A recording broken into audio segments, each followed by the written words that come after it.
자, 국가안보 개념의 변화에 대해서 강의를 시작하겠습니다. 자, 우리가 흔히 국가안보 하면 여러분들 떠오르는 게 뭐죠? 군사안보죠. 흔히 여러분들의 이제 생각 속에는 안보하면 물리적인 측면을 제일 먼저 떠올릴 거예요.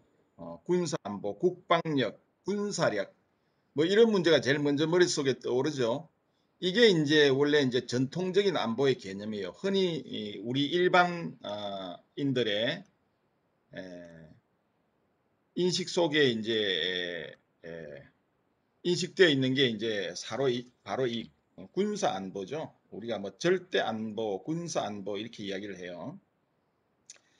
그래서 안보라는 개념 자체는 전통적으로 우리가 흔히 생각하는 것은 외부적인 군사적인 어떤 위협에 대해서 안전을 확보하는 것으로 이제 정의를 쭉 해왔기 때문에 우리 인식 속에는 그러한 어떤 안보하면 국방력, 군사력, 외부의 침략 뭐 이런 개념들이 이제 자리를 잡고 있는 것이죠. 자, 그런데 이 탈냉전 이후 즉 2차 세계대전이 끝나고 미국과 소련의 양극 체제, 즉 공산주의 진영과 자유주의 진영 간의 어떤 대립 구도가 이제 사라지고 탈냉전 시대에 접어들었죠. 90년대에 소련이 붕괴가 되고 또 동서독이 통일이 되면서 이제 이념 갈등이 사라지게 된 것이죠.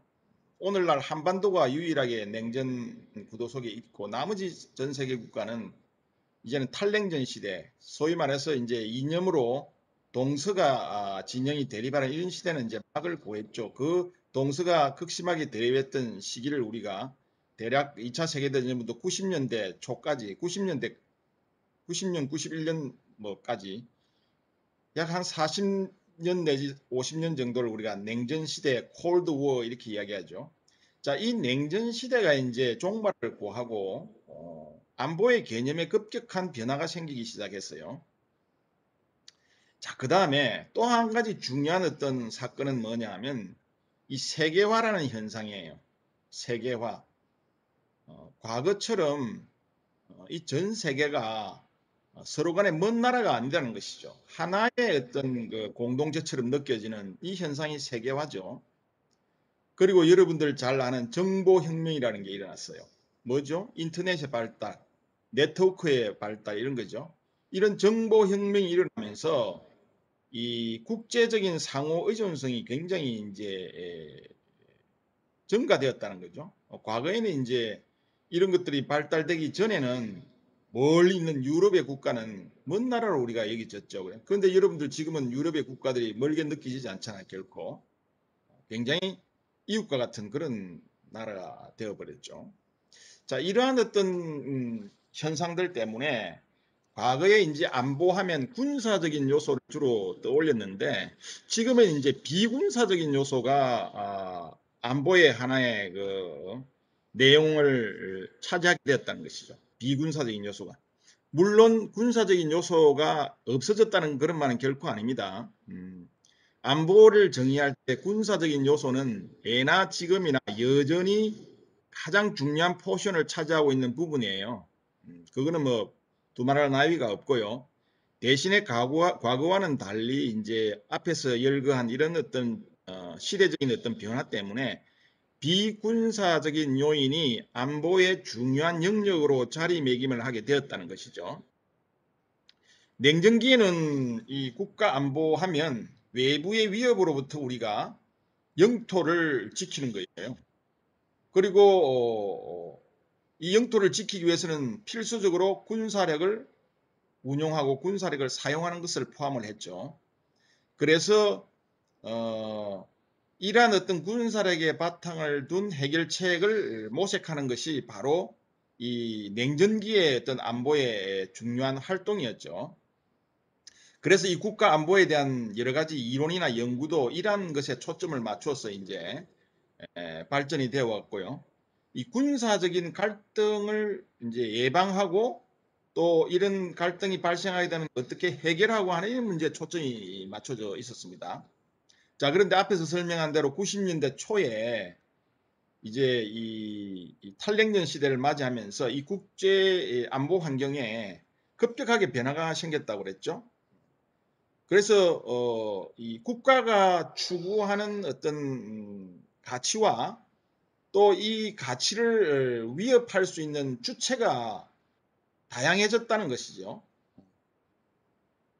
국가만이 이제 그 주체가 아니라는 것이죠. 안보의 중요한 행위자가 이제 국가를 넘어서 다른 주체들도 안보에 많은 영향을 미치게 되었다는 것이죠. 왜냐하면 비군사적인 부분이 안보의 중요한 영역으로 등장했기 때문에 그런 것이죠. 그래서 자연스럽게 안보의 영역이 확대가 된 것이고요. 과거에는 군사적인 어떤 측면의 안보가 초점이 맞춰져 있다면 지금은 경제나 환경이나 테러리즘 이런 것들이 또 중요한 어떤 안보의 하나의 영역으로 확대가 되었다는 것이죠. 그래서 이 안보의 유형이 이제 여러 가지 차원으로 나누어져 버리게 된 것이죠. 그리고 이제 이거 외에도 세계화와 정보화 앞에서 이야기했던 이 세계화와 정보화가 이제 가속화되면서 이 국가 안보의 개념도 이제 탈냉전 시대에 맞추어서 비전통적인 어떤 국가 안보로 발전이 됐다는 것이죠. 그래서 과거에 군사적인 안보에 초점을 맞추었던 전통적인 안보, 우리가 그걸 전통적 안보 이렇게 이야기합니다. 전통적 안보 외에도 이제는 비군사적인 즉 비전통적 국가 안보가 등장을 해야 됐다는 것이죠. 안보의 어떤 영역 차원도. 그래서 이 전통적인 국가 안보는 자, 슬라이드를 넘겨볼까요? 슬라이드가 넘어가네요. 자, 전통적인 비전통적인 안보 개념은 이제 뭐 여러분들 슬라이드에서 보는 바와 같이 이렇게 구분이 될 수가 있어요. 전통적인 국가 안보는 슬라이드에서 보는 바와 같이 안보의 주체가 누구죠? 국가입니다. 그죠? 국가죠. 냉전 시대에. 대한민국, 미국, 영국과 같은 이런 국가가 안보의 주체였었죠. 자, 그런데 탈냉전 시대의 비전통적인 안보에서 안보 주체는 국가 혹은 비국가예요. 국가가 될 수도 있고 비국가가 될 수도 있는 것이죠. 자, 여기서 이제 이 비전통적인 국가는 이제 비국가라는 것은 뭐예요? 결국은 뭐 국제기구가 될 수도 있고요. 또는 이제 다국적 기업이 될 수도 있어요.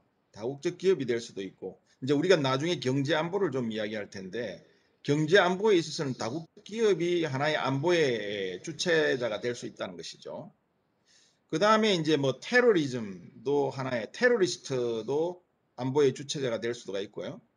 NGO가 또 안보의 주체자가 될 수가 있어요. 그러니까 국가가 아닌 비국가가 비전통적인 안보에 있어서 안보의 주체로서 포함이 될 수 있다는 거예요. 물론 국가라는 주체는 여전히 비전통적 안보든 전통적 안보든 중요한 행위자는 이 국가죠.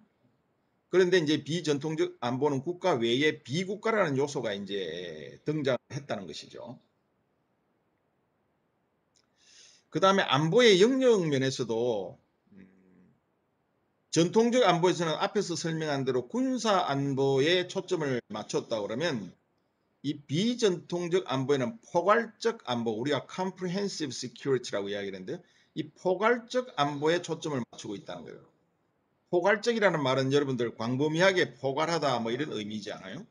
그러니까 군사 안보 외에도 여러 가지 앞에서 이야기한 경제 분야나 환경 분야나 또는 정치 분야나 이런 분야가 하나의 안보의 영역으로 확대가 된다는 것이죠. 이게 포괄적인 안보의 개념이에요. 나중에 좀 상세하게 설명을 하겠습니다. 그래서 이 비전통적인 안보에서는 이 안보의 영역이 포괄적 안보를 포함하게 됐다는 것이죠. 자, 그 다음에 안보의 어떤 유형 측면에서도 이 전통적 안보, 즉 냉전기의 안보의 개념은 절대 안보. 그러니까 쉽게 이야기하면 이 절대 안보라는 것은 국가가 주체가 되어서 행위자가 되어서 국가의 어떤 군사력을 사용해서 국토를 보존하고 민족을 보존하고 영토를 보존하고 자신의 국민들을 보존하는 이런 개념이 절대안보의 개념이죠. 즉 군사안보나 절대안보는 거의 유사한 개념이에요. 그런데 이 비전통적 안보에서는 이 절대안보 외에도 공동안보, 협력안보, 나중에 뒤에 설명을 할 겁니다. 공동안보와 협력안보라는 이런 어떤 새로운 안보 유형이 생겨나게 되었다는 것이죠. 그래서 우리가 여기서 여러분들이 이제 꼭 기억해야 될 것은 냉전기를 중심으로 냉전 시대와 탈냉전 시대 안보 개념이 어떻게 변화되었다. 즉 전통적 안보와 비전통적 안보로 구분이 된다고 그랬죠. 냉전 시대와 탈냉전 시대에. 그래서 이 전통적 안보와 비전통적 안보에서 안보의 주체는 누구이고 안보의 영역은 어떻게 변화가 되고 안보의 유형은 어떠한 형태로 변화가 됐다는 것을 여러분들 기억하는 게 중요해요. 자, 여기서 여러분들 혼돈을 해서는 안 되는 것은 국가라는 안보의 어떤 주요 행위자는 여전히 전통적 안보든 비전통적 안보든 여전히 중요한 제1의 행위자라는 것을 꼭 여러분들 혼돈을 해서는 안 됩니다. 비전통적 안보라고 해서 국가가 안보의 어떤 주체자로서 사라졌다는 그런 의미가 결코 아니라는 것을 여러분들 잘 유념을 하면서 강의를 들어주기를 바랍니다. 자, 앞에서 이제 우리가 좀 설명을 했죠. 안보 주체. 안보 주체는 전통적인 안보는 국가예요. 국가가 안보를 주도하는 거예요. 이것은 여러분들 앞에서 몇 번 설명을 했죠. 국가 단위로 개별 국가, 전 세계 개별 국가가 하나의 안보 주체가 되었죠. 전통적 안보에서는. 자, 그런데 비전통적 안보에서는 유엔과 같은 국제기구 또는 뭐 NGO와 같은 비국가 그리고 여러분들 여러 가지 국제기구 중에서도 여러분들 예를 들면 뭐 세계 식량기구 WFP 같은 이런 것들도 결국은 비전통적 안보의 주체자가 될 수 있다는 거예요. 유니세프도 마찬가지죠. 아동 보호나 인권 문제는 새로운 안보의 중요한 요소로 등장했죠. 결국은 아동 보호라는 측면에서 볼 때는 유니세프 같은 이런 어떤 국제 기구 이런 것들도 비전통적 안보의 주체사로 등장했다는 것이죠. 알카에다, IS, 이슬라믹 스테이트 그죠? 이런 어떤 테러 집단들도 비전통적 안보에서는 하나의 행위자로서 등장했다는 것이고요. 그리고 다국적 기업도 마찬가지입니다. 여러분들. 이제 경제 안보 측면에서는 다국적 기업 자체가 안보의 하나의 주체자로서 등장을 했다는 것이죠. 환경단체도 마찬가지고요. 그리고 국제 레짐도 마찬가지입니다. 우리가 국제 레짐이라고 하는 것은 뭐냐 하면 하나의 국제적인 어떤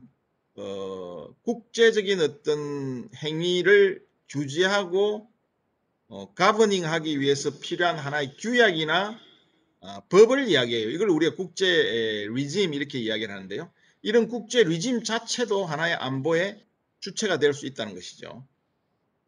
그래서 냉전기에는 이 국가 중심의 군사 안보에 치중을 했다고 그러면 탈냉전기에는 초국가적인 비군사적 안보 문제가 등장했다고. 자, 여기서 초국가적인 안보 위협 이런 말 여러분들 많이 듣죠. 초국가적이라는 것은 뭐 글자 그대로 국가를 초월하는 이런 뜻이에요. transnational. 그죠? 어떤 위협이냐면 예를 들면 이런 거죠. 환경 문제 한번 들어봅시다. 환경 문제. 자, 지구 온난화 문제. 이산화탄소의 배출을 줄이는 문제. 그죠? 이런 것들은 우리 대한민국 혼자만 잘한다고 해서 결코 해결될 수 있는 문제가 아니죠. 이거는 전 세계 국가들이 동참을 해야 해결할 수 있는 문제들이죠. 기후 문제, 기후 변화의 문제 이런 것들. 이런 것들은 어떤 한 개별 국가의 어떤 능력을 초월하는 안보의 위협이 된 것이죠. 이게 이제 초국가적 위협이에요. 이런 걸 우리가 이제 초국가적 위협이라고 그러고요. 이런 것들이 이제 하나의 탈냉전기에 초국가적 위협 이런 것들이 등장했다는 것이죠. 그다음에 이제 이제는 이제 결국은 이렇게 안보의 어떤 주체가 변화가 되니까 지역 안보 협력체에서 이제는 다자 안보 협력 체제로 발전을 하게 됐다는 것이죠. 예를 들면 이제 우리가 뭐 북대서양 조약 기구 하면 유럽의 안보 협력, 이건 지역 안보 협력 체제죠. 그런데 이제 다자 안보 협력 체제, 이제는 유럽을 떠나 가지고 뭐 예를 들면 ARF나 APEC이나 아셈 같은 육자회담 같은 이런 것들이, 그다음에 대표적인 게 OSC라고 해서 유럽 안보 협력 기구라는 게 있어요. 이런 것들이 대표적인 다자 안보 협력 체제. 이제는 한 지역을 중심으로 하는 동맹이나 이런 어떤 지역 안보 협력의 틀을 벗어나서 정치, 경제, 환경을 아우르는 인권 문제, 이런 것들을 아우르는 하나의 다자 안보 협력 체제로 이제 발전을 하게 된다는 것이죠. 자, 이러한 어떤 안보 국가 안보에서 안보 주체의 변화를 이제 이루게 된 근본적인 이유가 이제 몇 가지가 있어요. 앞에서 설명한 대로 탈냉전 이후의 환경 변화, 급격한 변화가 첫 번째 이유죠. 그래서 탈냉전기에는 이제 국가를 중심으로 전쟁 방지와 평화 관리를 이제 영역을 주로 했었죠.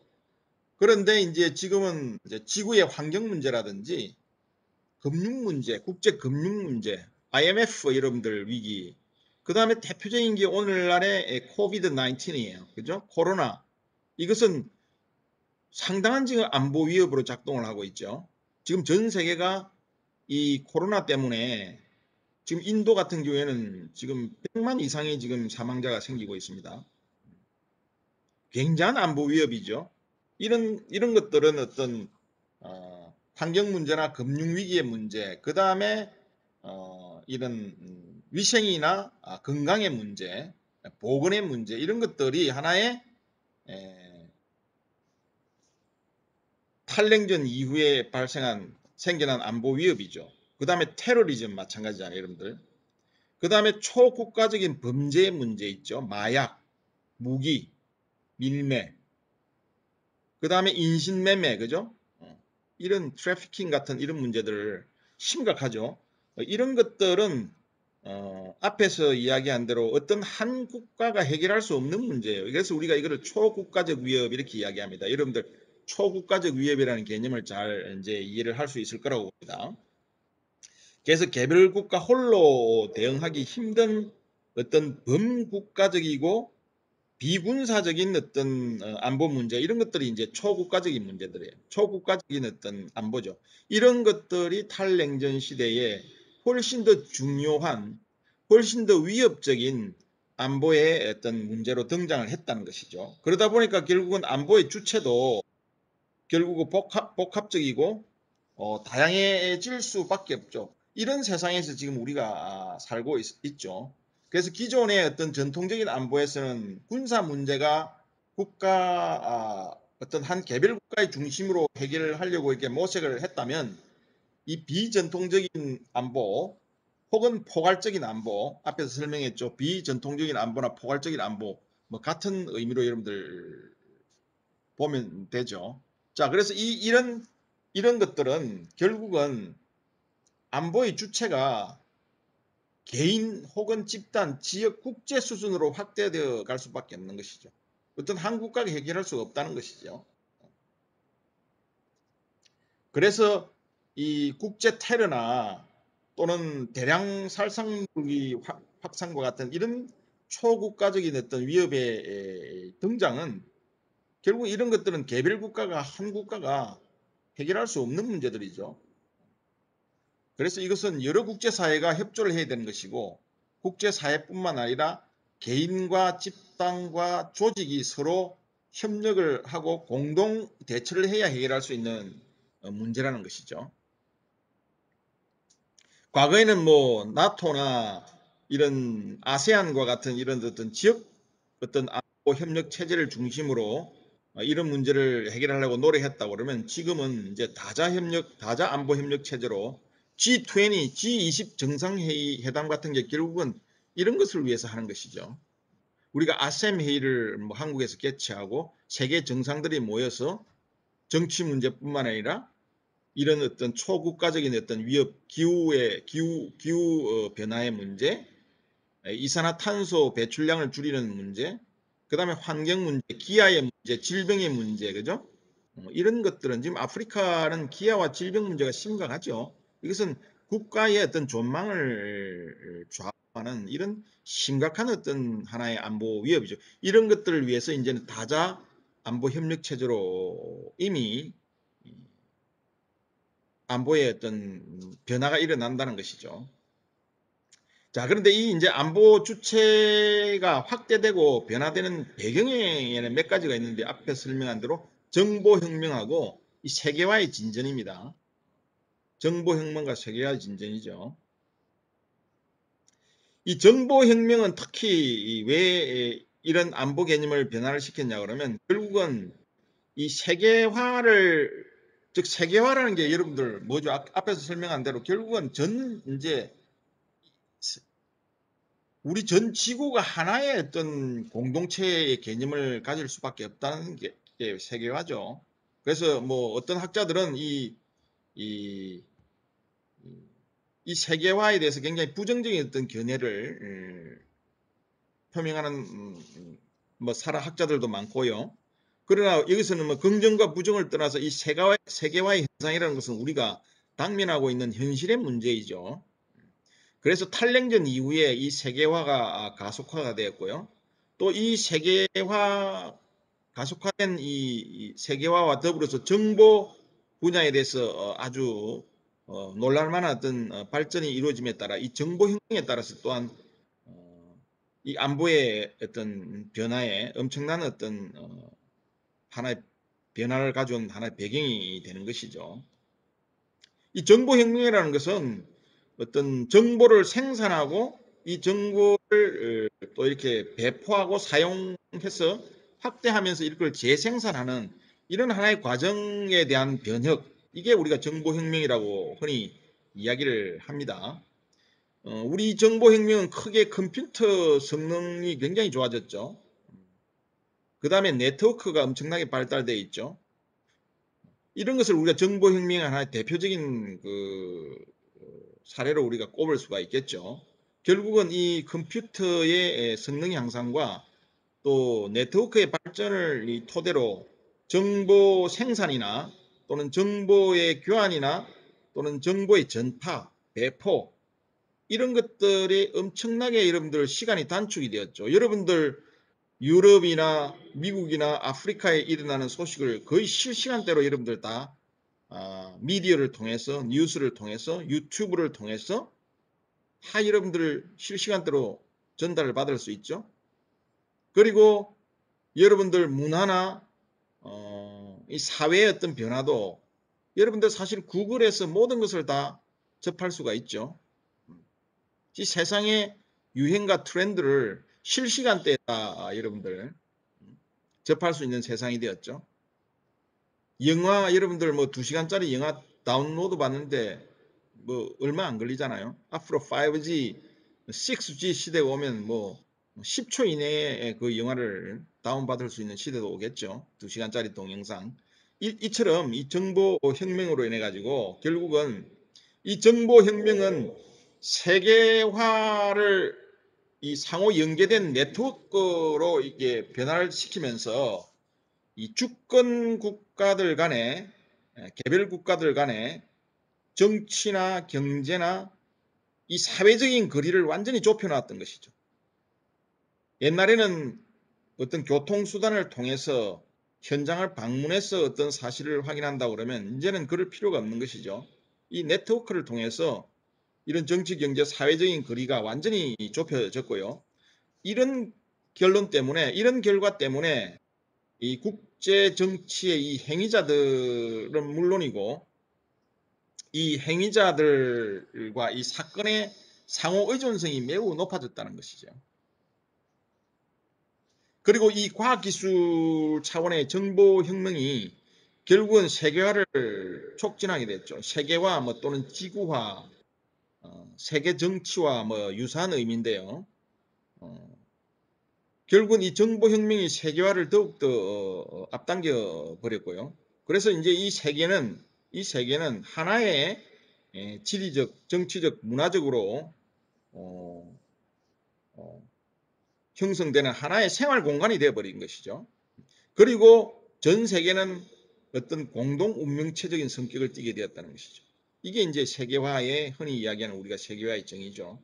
자, 우리가 지금 어, 코로나 사태만 봐도 그렇잖아요. 국제적인 어떤 공동 대처를 하고 있잖아요. 백신을 공동으로 개발해서 이제 백신이 하나의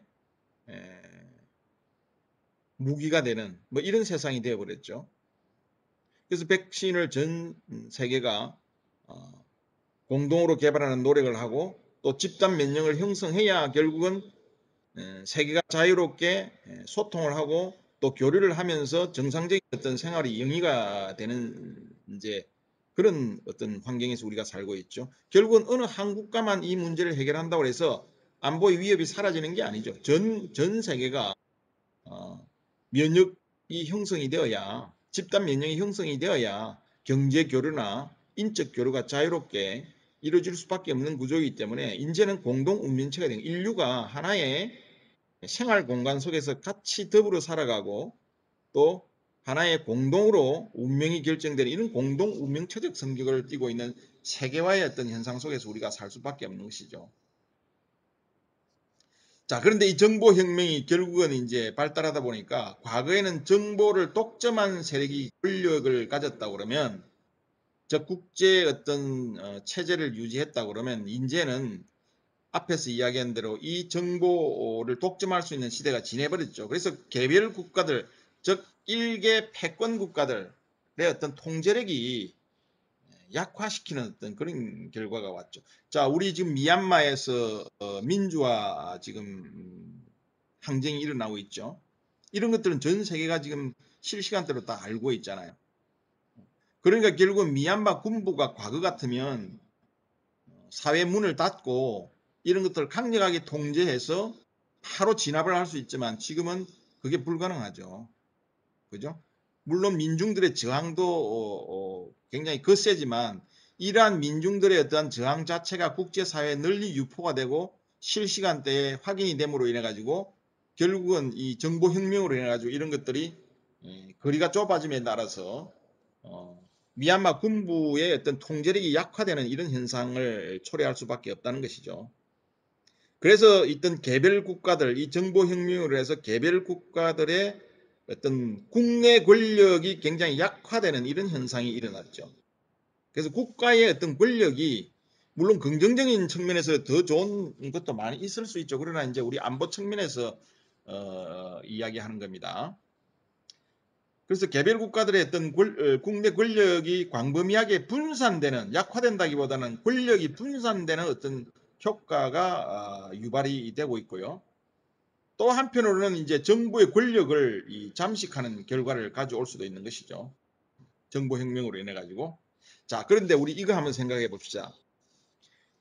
우리가 유튜브에 보면 뭐 폭발물 제조 방법 이런 걸 한번 쳐보세요, 여러분들. 아이디 뭐 제조 방법 정보가 다 나오거든요. 자, 테러리스트들이 이러한 어떤 대량 살상 무기 제조 기술이나 또는 이런 것들 다른 어떤 세력들에게 이전을 한다든지 그다음에 확산, proliferation 이런 무기 이동 이런 것들을 판매를 한다 그러면 이 정보 혁명을 통해서 네트워크가 된 어떤 세상 속에서 이런 것들이 만약에 테러리스트들에 의해서 활발하게 유통이 되는 세상이 된다 그러면 이 안보는 어떻게 되겠어요? 굉장히 위협을 받겠죠. 그래서 우리가 북한의 핵무기를 국제사회가 우려하는 게 그거예요. 북한의 핵을 가진다는 자체도 굉장히 위협적이고 이 외에 핵 기술을 타 국가에 이전을 한다든지 또는 핵무기를 판다든지 판매를 한다든지 또는 이 핵무기의 어떤 여러 가지 그가 만에 하나 국제 테러 분자들에게 넘어간다든지 이렇게 되면 국제사회 안보는 통제할 수가 없는 것이죠.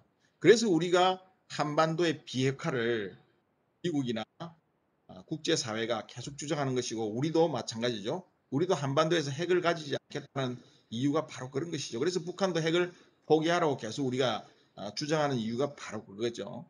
핵무기의 이전과 핵무기의 확산이 그만큼 전 세계 안보에 어마어마한 어떤 위협을 가져올 수 있다는 것이죠.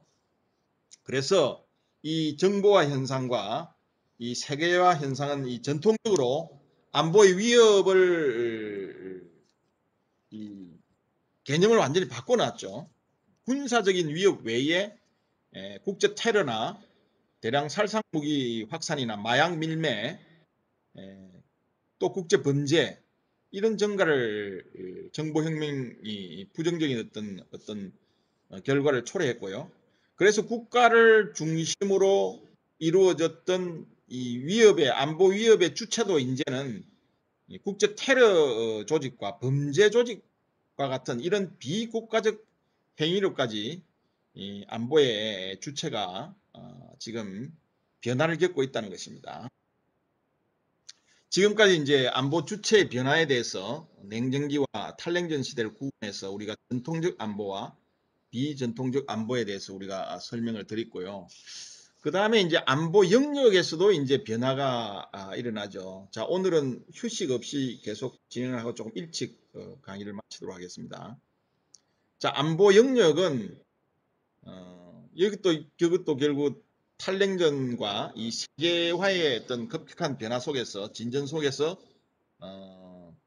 과거에 이제 군사 위주의 안보에서 앞에서 설명 여러 번 했죠. 정치 군사 중심에서 대립했던 이 국제 질서가 이제는 경제나 기술, 그 다음에 이 특히 경제와 기술 위주의 어떤 상호 의존적인 국제 체제로 이렇게 변화를 가져왔죠. 자, 우리 미중 지금 현재 경제 분쟁, 여러분들은 얼마나 느끼는지 모르겠지만 저는 피부로 느끼고 있습니다. 미중 간의 경제적인 어떤 경쟁이.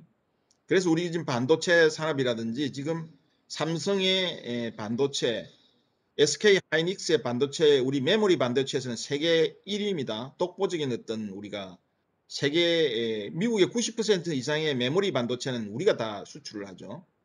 미국은 전통적으로 이제 비메모리 반도체에 주로 산업을 육성했고요.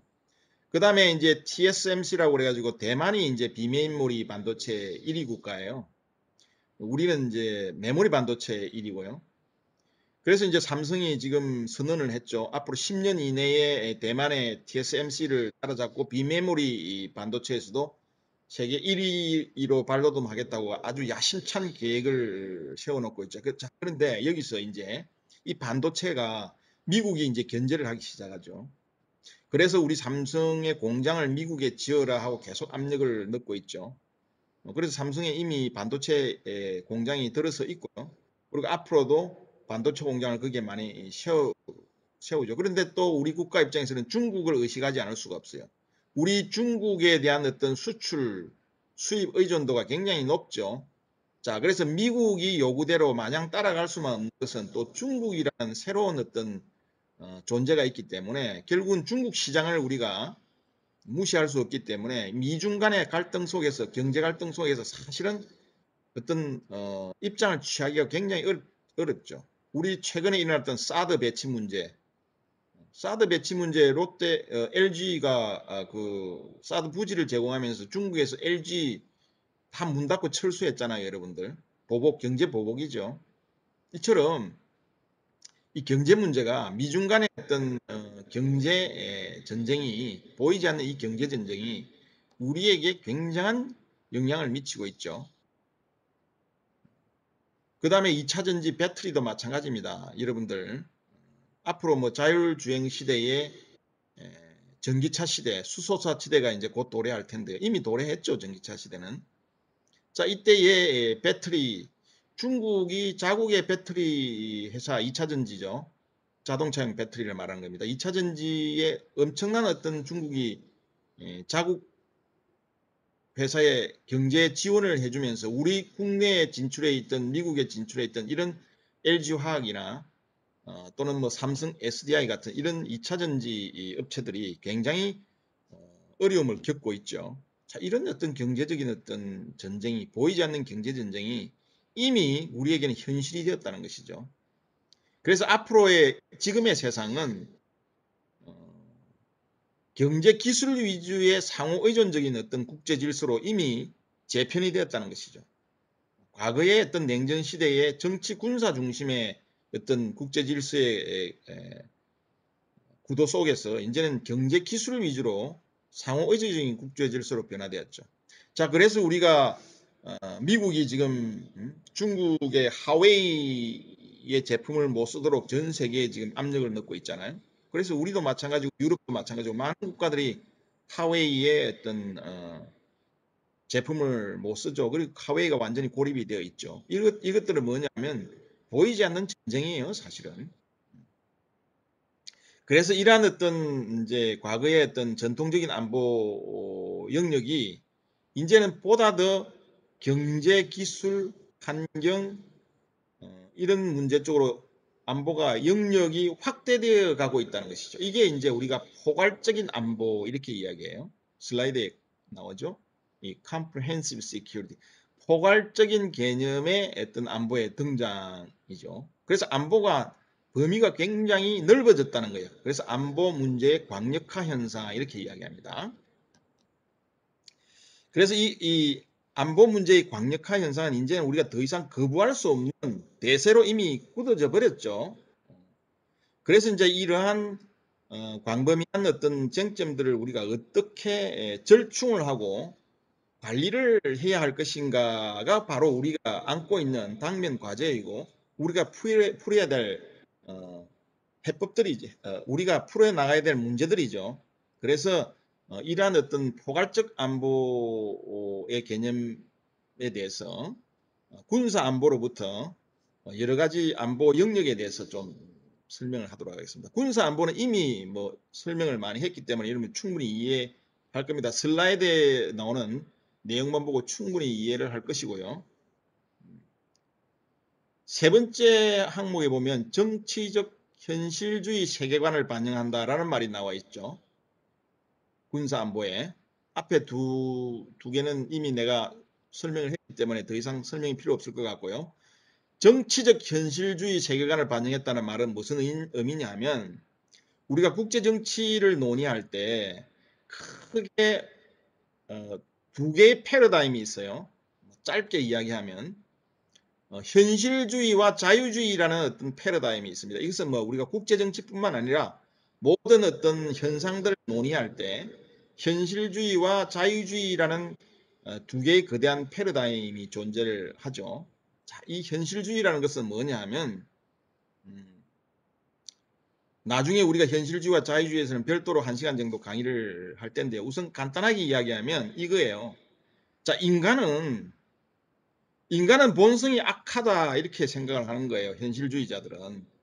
인간의 본성은 누구를 지배하려고 그러고 어떤 국가를 침략하려고 그러고 내 것을 지키려고 그러고 굉장히 이기적인 어떤 본성을 갖고 있다는 것이죠. 기본적인 인간의 본성을 바라보는 자체가 현실주의자들을 이야기하는 겁니다. 그렇기 때문에 결국은 나의 것을 지키기 위해서는 즉 조금 더 확대하면 국가를 지키기 위해서는 결국은 힘이 있어야 된다 이렇게 생각하는 거예요. 그 힘의 근본이 뭐냐면 군사력이에요. 이 사람이 생각하는 힘은. 정치적인 힘을 이야기하는 건데 정치적인 힘에서 가장 기본적인 게 군사력을 이야기하는 것이죠. 그래서 현실주의자들은 강력한 군사력을 건설을 하기를 주장해요. 그래서 국방력이 강하지 않으면 결국은 외부로부터 나를 지킬 수 없다라는 시각을 갖고 있는 거예요. 이게 현실주의자들의 시각이에요. 인간을 어떤 안보의 문제는 결국은 내가 스스로 나의 힘을 통해서 지켜야지 어떤 누구에 의존하기가 어렵다는 것이죠. 자, 반면에 이제 자유주의자들은 어떤 생각을 갖고 있냐 그러면 아니다. 인간은 타협의 여지가 있는 것이다. 반드시 인간은 나쁜 존재의 어떤 사악한 본성을 갖고 있는 것만은 아니다. 인간은 늘 소통하고 협력하고 뭔가를 어떤 문제가 갈등이 생겼을 때 서로 협력해서 잘 문제를 해결할 수 있는 어떤 그런 존재다라고 보는 거예요. 그래서 이 자유주의자도 물론 나를 지키고 또 국가를 지키기 위해서 국방력은 기본이라고 생각을 해요. 국방력이 필요 없다는 이야기가 아니죠. 늘 앞에서 이야기한 대로 군사 안보는 늘 어떤 경우에든 어떤 변화가 오든 군사 안보나 전통적인 안보의 개념은 사라질 수가 없는 거예요. 그거는 뭐 국제 질서가 체제의 속성 자체가 무정부적인 성격을 띠고 있기 때문에 어떤 환경의 변화가 생기더라도 그런 군사 안보나 이 개념 자체가 사라질 수는 없는 것이죠. 자, 근데 이 자유주의자들은 이 군사 안보도 굉장히 모든 것을 군사 안보, 즉 힘에 의존해서 군사력으로만 해결할 수 있는 것은 아니고 인간이 서로 어, 협력을 통해서 결국 문제도 해결할 수 있지 않을까라는 긍정적인 시각을 보는 거예요. 그렇기 때문에 국가도 중요하고 그에 못지않게끔 국제기구도 굉장히 중요하다고 보는 거예요. 국제 리즘도 굉장히 중요하고 그 다음에 각 국가 간의 어떤 협력 체제, 다자 협력, 안보 협력 체제라든지 이런 국가 간의 협력과 소통을 굉장히 중시하는 거. 이게 이제 자유주의적인 시각이에요. 좀 짧게 이야기하면. 자, 그래서 이 군사 안보는 철저하게 정치적 현실주의 세계관을 반영한다는 의미가 바로 이런 의미예요. 현실주의자들의 주장을 반영한 개념이 군사 안보의 개념이고 결국은 군사 안보의 핵심은 국력이고 군사력이 핵심이라는 것이죠. 그래서 전 세계 국가들은 이런 군사 안보의 중요성은 시대를 초월해서 고대로부터 현재 일까지 중요한 하나의 개념이기 때문에 군사 변혁이라는 어떤 것을 지속적으로 추진하고 있죠. Military Transformation. 이게 군사 안보의 중요성을 대표적으로 설명하는 하나의 사례라고 볼 수가 있어요. 우리나라는 국방개혁이라는 걸 여러분들 심심치 않게 미디어에서 볼 거예요. 이 국방개혁도 결국은 군사 변혁의 새로운 이름이죠. 모든 국가는 강대국이든 또는 개발도상국이든 국방력을 강화하기 위해서 혁신을 끊임없이 추구하는 게 바로 군사 변혁의 개념이에요. 우리도 마찬가지죠. 이 군사 변형을 지속적으로 추진하는 의미 자체가 바로 군사 안보의 중요성을 의미하는 하나의 상징적인 어떤 단어라고 볼 수가 있겠죠. 자, 이 국력과 군사력은 근본적으로 국제 질서 자체가 무정부 상태에 있다고 가정을 하기 때문에 즉 하나의 세계 정부가 존재하지 않기 때문에 그게 이제 무정부 정부 상태라고 그랬죠. 무정부 상태라는 것은 우리 국내 정치 제도와 같은 이런 세계 전체를 놓고 볼 때 입법, 사법, 행정 체제를 갖춘 국내 정치 구조를 우리 전 세계가 하나의 정부 아래에서 그런 어떤 체제를 갖추고 있지 못하고 있다는 게 이게 무정부 상태라는 개념이죠. 그렇기 때문에 국제 분쟁은 무정부 상태이기 때문에 언제 어떻게 혼돈에 빠질 수 없다는 게 국제 질서를 바라보는 사람들의 기본적인 전제예요. 이게 우리가 국제 체제는 무정부 상태를 전제로 한다 이렇게 이야기를 하는 것이죠. 그래서 국제 체제는 여전히 무정부 상태에서 출발한다는 전제가 있기 때문에 결국은 이 가장 핵심적인 분야가 바로 국력과 군사력이라는 것이죠. 무정부 상태에서 국제 질서 속에서 국가를 유지하고 국가의 목표를 달성하는 데 가장 핵심적인 수단이 국력과 군사력이라는 인식을 갖고 있기 때문에 결국은 그런 것이죠. 그래서 탈냉전 시대에 여전히 우리가 국안보이 급격하게 변화하고 또 안보 개념이 광역화되었음에도 불구하고 군사 안보의 중요성은 전혀 감소되지 않고 있죠. 자, 그 다음에 우리가 경제 안보에 대해서 한번 좀 봅시다. 경제 안보가 앞에서 잠깐 언급했다시피 이 탈냉전 이후에 이제 굉장히 중요한 하나의 개념으로 경제 안보라는 개념이 생겨나기 시작했는데요. 미소 양국이 이제 냉전이 종식이 되었죠. 90년대에. 그래서 이제 군사적인 슈퍼 파워 대신에 이 경제적인 슈퍼 파워의 중요성이 커졌어요. 그래서 지금은 군사력이 강하냐의 문제도 굉장히 중요하지만 경제력을 얼마나 가지고 있느냐가 중요하죠. 일본이 물론 군사력이 약한 것은 아니에요. 자위대가 실질적인 사실은 헌법상으로는 뭐 군대가 아니라고 하지만 실제로는 상당한 군사력을 가지고 있죠. 어쨌든 그러나 미국이나 뭐 중국만큼의 어떤 군사력은 아니죠. 그럼에도 불구하고 국제사회에서 일본이 영향력을 발휘하고 G3 국가로서 자리매김하고 있는 것은 일본의 경제력 때문에 그런 것이죠. 우리도 마찬가지죠. 그래서 이 경제적 경쟁이 굉장히 격화되게 되었죠. 한랭전 이후에. 그런데 이제 이 옛날에 이제 물론 이 과거에도 이 경제적인 관점이 굉장히 무시되었던 것은 아니에요. 굉장히 중요하게 여겨졌죠. 과거의 냉전 시대에도 경제적인 요소는 굉장히 여전히 중요했지만 이 과거의 냉전 시대의 경제는 경제 안보의 결합 속에서 어떤 이루어졌어요. 개념 정리가. 이게 무슨 의미냐 하면 만약에 경제적인 어떤 효율성과 경제적인 효율성은 이때 안보가 저해된다 그러면 과거 냉전 시대에는 경제의 효율성을 포기를 했어요. 그러니까 안보가 늘 우선이었다는 것이죠. 이게 우리가 경제 안보의 결합이라는 관점에서 결국은 경제를 바라보았다는 거예요. 냉전 시대에는. 근데 지금 탈냉전 시대는 그게 아니라는 것이죠. 안보와 경제의 결합이 아니라 경제 안보를 하나의 독자적인 안보의 개념으로 지금 바라보고 있다는 것이죠. 상당한 차이가 있죠. 과거 냉전 시대에도 경제적인 관점은 굉장히 중요했지만 경제냐 안보냐라고 경제냐 군사냐고 두 개 양자택일의 기로 있을 때는 경제를 버리고 군사 안보를 택했던 것이 냉전 시대의 경제를 바라보는 관점이라고 그러면 이게 경제 안보의 결합이라는 관점이고요. 탈냉전 시대는 아니라는 것이죠. 경제가 오히려 더 경제를 결국 포기할 수 없다는 입장이죠. 경제가 하나의 독립적인 안보의 영역으로서 자리를 잡았다는 것이죠. 그래서 어떤 학자들은 이런 국제 경제 체제에 존재하는 여러 가지 이 외부적 위협과 또 이 위협에 맞서서 정치 경제적인 독립체의 구조적인 안정을 추구하고 안정을 보호하고 또 이 번영 프로스페러티죠. 이 번영을 생산할 수 있는 능력과 이익을 보존하는 것. 이게 이제 경제 안보 이렇게 정의를 하고 있어요. 많은 학자들이.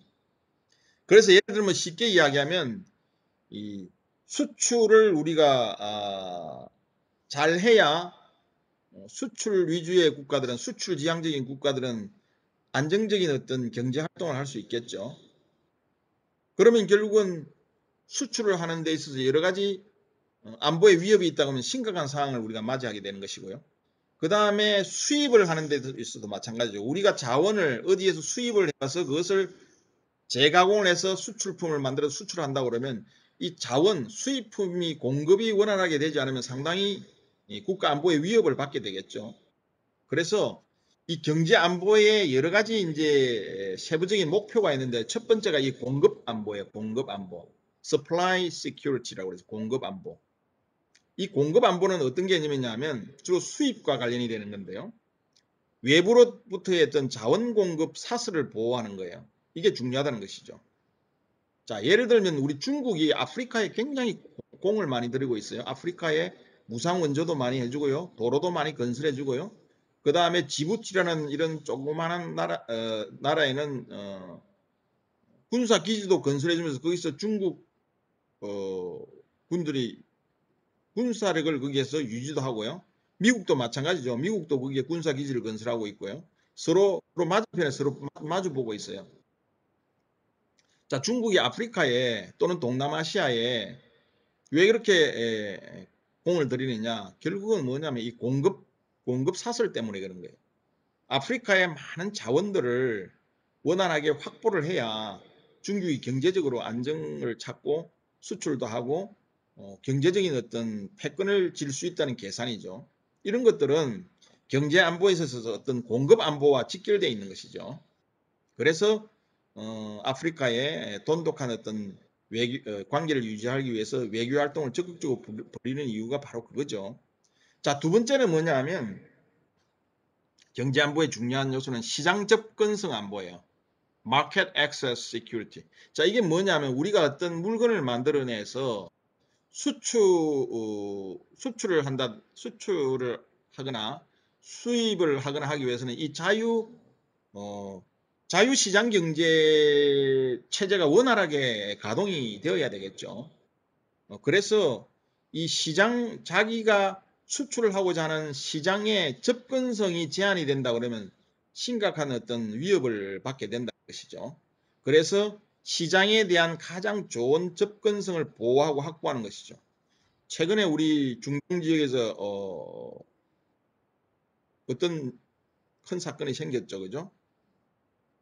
해협의 어떤 그 상선이 이렇게 좌초가 되어서 3일 동안 상선 운항이 안 돼서 심각한 어떤 위기를 맞았던 이런 경험을 했었죠. 이것처럼 시장 접근 자체가 굉장히 중요하다는 것이죠. 그래서 이 대외 시장에 대한 가장 좋은 접근성을 보호하고 확보하는 게 이게 시장 접근성 안보라고 볼 수가 있어요. 자, 이런 시장 접근성 안보가 보장되지 않으면 구조적인 어떤 안정성을 유지하는 데 큰 문제가 올 수 있기 때문에 그런 거예요. 자, 그 다음에 세 번째는 뭐냐면 기술 산업 능력 안보예요. 기술 산업 능력 안보. 여러분 말만 들어도 감이 오죠. 기술 산업 능력 안보. 테크노 인더스트리얼 capability security라고 있죠. 자, 이건 무슨 말이냐면 기술과 산업 능력을 우리가 해당 산업 최전선에 이를 만한 어떤 수준으로 유지를 해야 된다는 것이죠. 즉 5G 기술, 반도체 기술, 자동차 제조 기술 뭐 이런 어떤 기술들을 최고의 상태로 우리가 유지를 해야 결국은 경제적인 어떤 이익을 최대화할 수 있다는 것이죠. 이게 안보하고 직결된다는 것이죠. 그래서 연구개발을 지속적으로 하고 그래서 중국 같은 나라들은 남의 나라에 특히 우리나라 기술들을 빼나기 위해서 어마어마한 스파이 전쟁을 벌이고 있죠.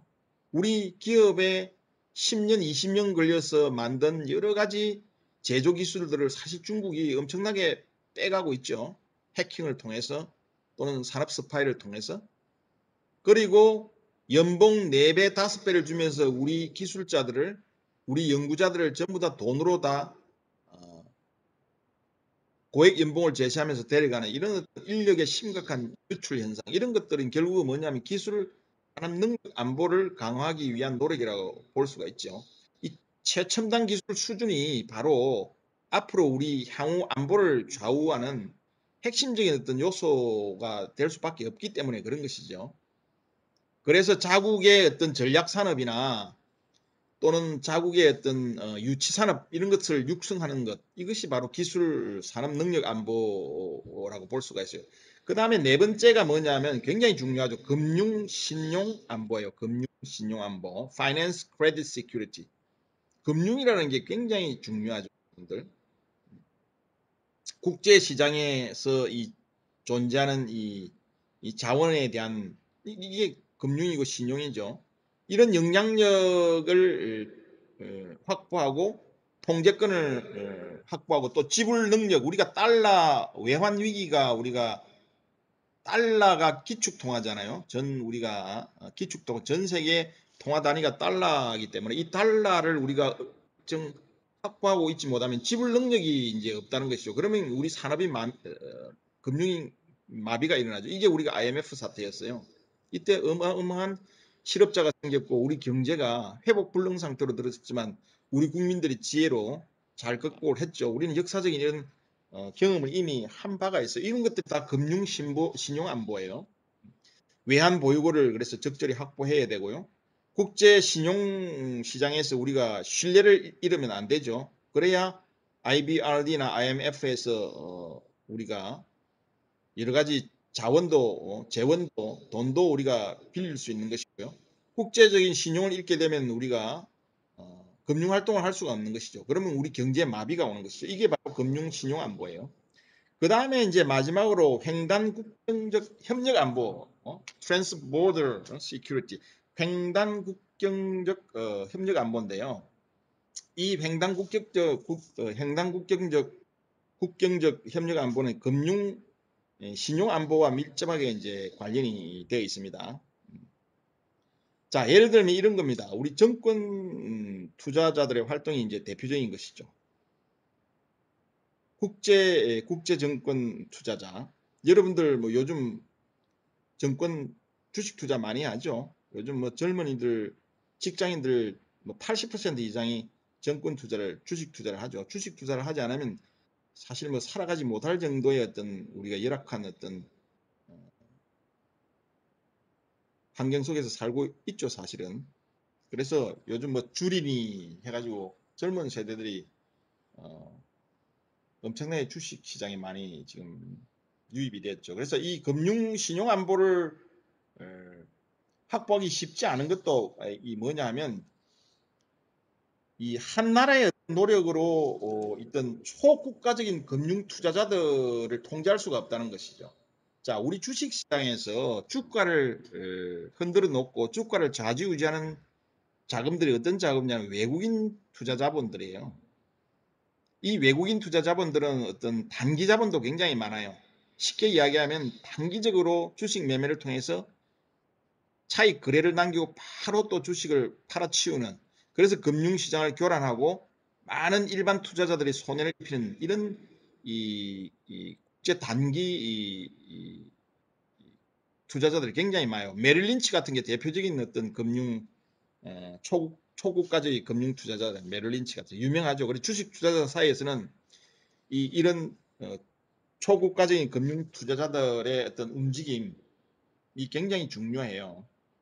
그래서 이러한 어떤 투자자들이나 국제 투자자들이나 또는 다국적 기업, 이제 우리 삼성이나 현대가 우리 대한민국의 회사라고 생각하면 여러분들 오산입니다. 다국적 기업이에요. 삼성의 지분이 50%가 외국 주주들입니다. 이재용 회장의 회사가 아니에요. 주주들의 회사죠. 주식회사라는 것은. 이재용 회장은 지분이 10%도 안 되거든요. 외국인은 50%를 갖고 있어요. 그리고 삼성이라는 본사는 한국에 있지만 삼성이라는 생산 기지나 여러 가지 회사들은 또 동남아, 중국에도 있고 미국에도 있고 동남아에도 있죠. 결국은 전 세계에 생산 시설들이 있다는 거예요. 이게 뭐냐면 다국적 기업이에요. 어느 한 국가가 그 회사를 보유하고 있는 게 아니라는 것이죠. 다국적 여러 국가가 회사의 지분을 보유하고 회사의 어떤 운영에 영향력을 미친다. 이게 다국적 기업이에요. 이 다국적 기업들을 결국은 어느 한 국가가 이제는 통제할 수가 없죠. 국제적인 금융 투자기관과 이 다국적 기업을 어떤 한 개별 국가가 통제한다는 것은 현실적으로 어려운 일이죠. 이런 것들이 바로 이 국경 횡단적인 어떤 안보예요. 횡단 국격적 협력 안보예요. 자, 그렇기 때문에 이러한 것들을 서로 협력하고 결국은 어떤 금융 문제라든지 이민 문제라든지 또는 마약 거래라 환경 오염과 같은 이런 것들은 결국은 이러한 초국가적인 앞서 이야기한 초국가적인 어떤 노력이 필요하다는 것이죠. 경제 분야에서는 이것이 바로 국경 횡단적 안보라는 그런 의미로 해석이 될 수 있다는 것이죠. 국가 간의 협력이나 초국가적 단위의 어떤 구성을 통해서만 경제 안정성을 유지하고 또 경제를 강화시킬 수 있고 번영을 유지하려는 것이 바로 이 횡단 국경적 협력 안보의 개념이라는 것이죠. 우리가 그래서 G20 정상회담을 하는 이런 것들이 하나의 다 횡단 국경적 협력 안보의 하나의 활동이라고 우리가 볼 수가 있어요. 그래서 이러한 것들이 경제 안보 개념의 중요한 내용이라고 볼 수가 있습니다. 자, 한 10분 정도만 더 하고 오늘 강의를 좀 마치도록 하겠습니다. 여러분들 조금 길지만 한 10분만 더 하겠습니다. 그 다음에 이제 슬라이드에 경제 안보의 세부 요소 설명했죠. 그 다음에 정치 안보인데요. regime security. 이 정치 안보는 한마디로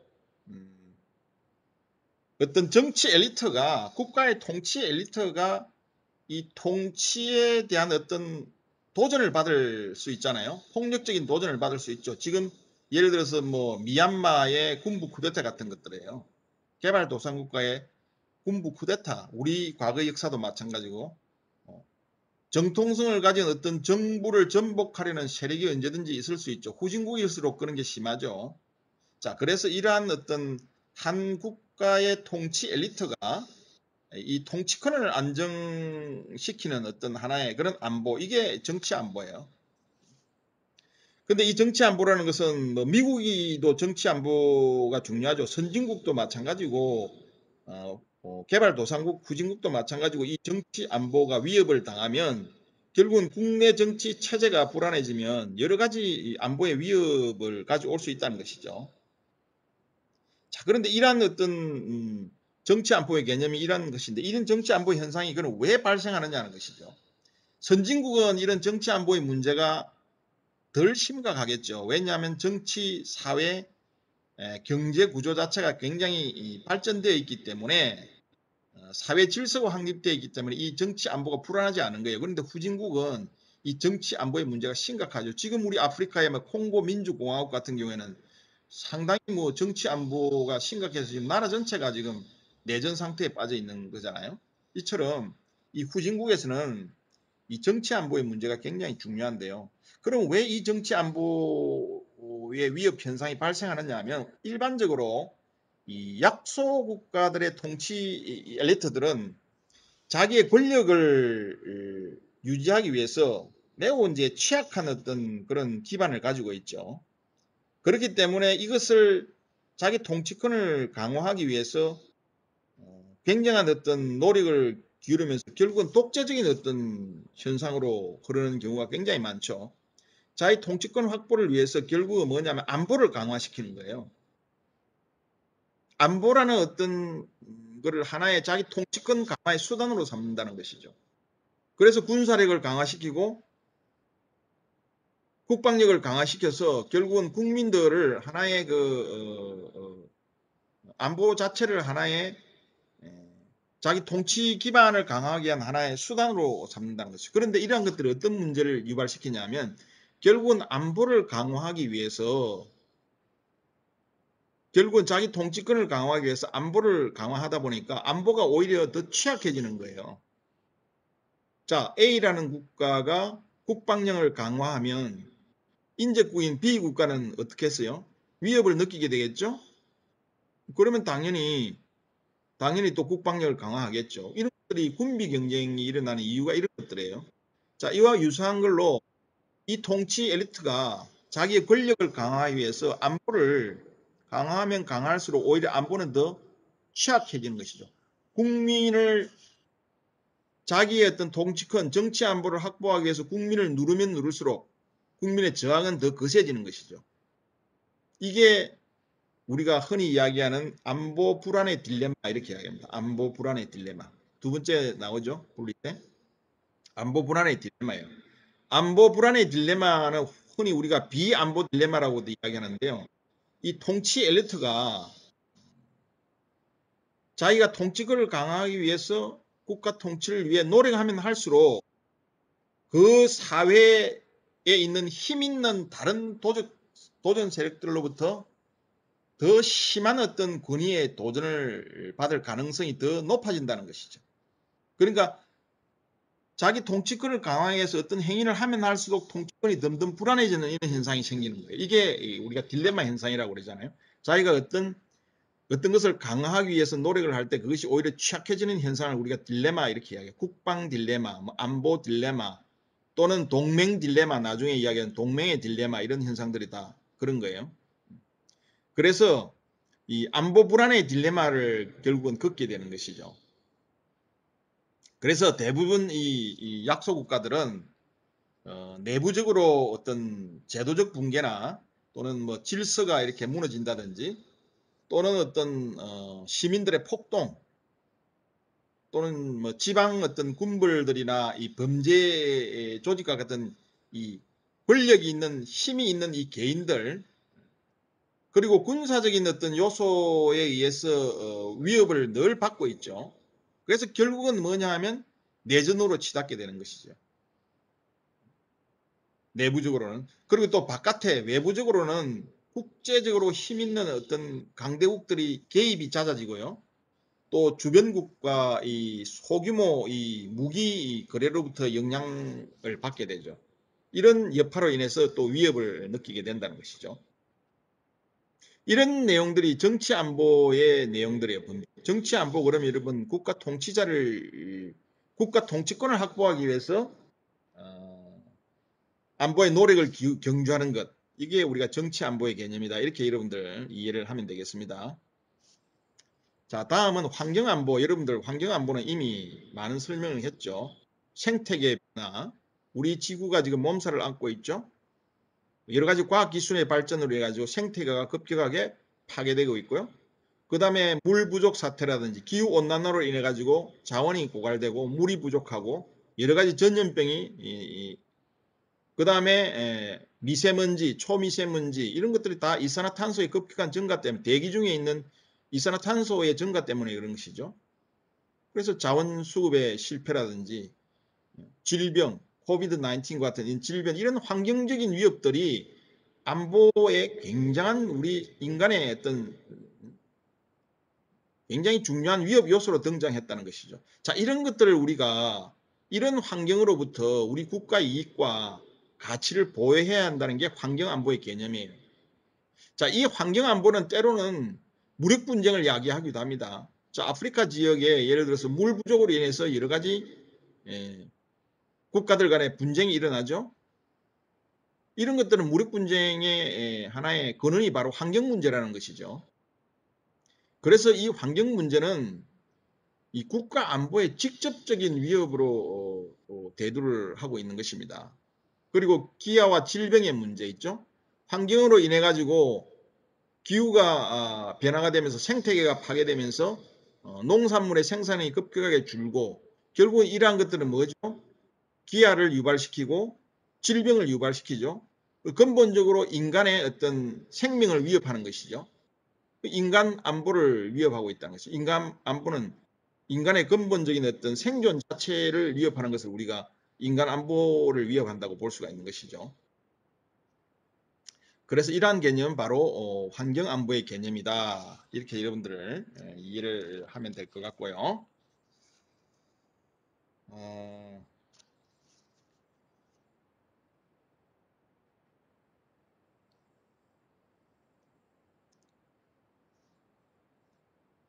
그래서 북아프리카의 어떤 가뭄 때문에 일어나는 어떤 수자원과 식량 부족으로 인하는 영양 실조, 그죠?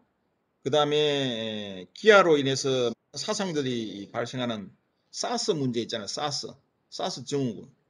그 다음에 구제역, 광우병, 오늘날 겪고 있는 이 코로나 이런 것들은 순식간에 확산이 되면서 인간 안보를 위협하게 되기 때문에 이 환경 안보야말로 심각하죠.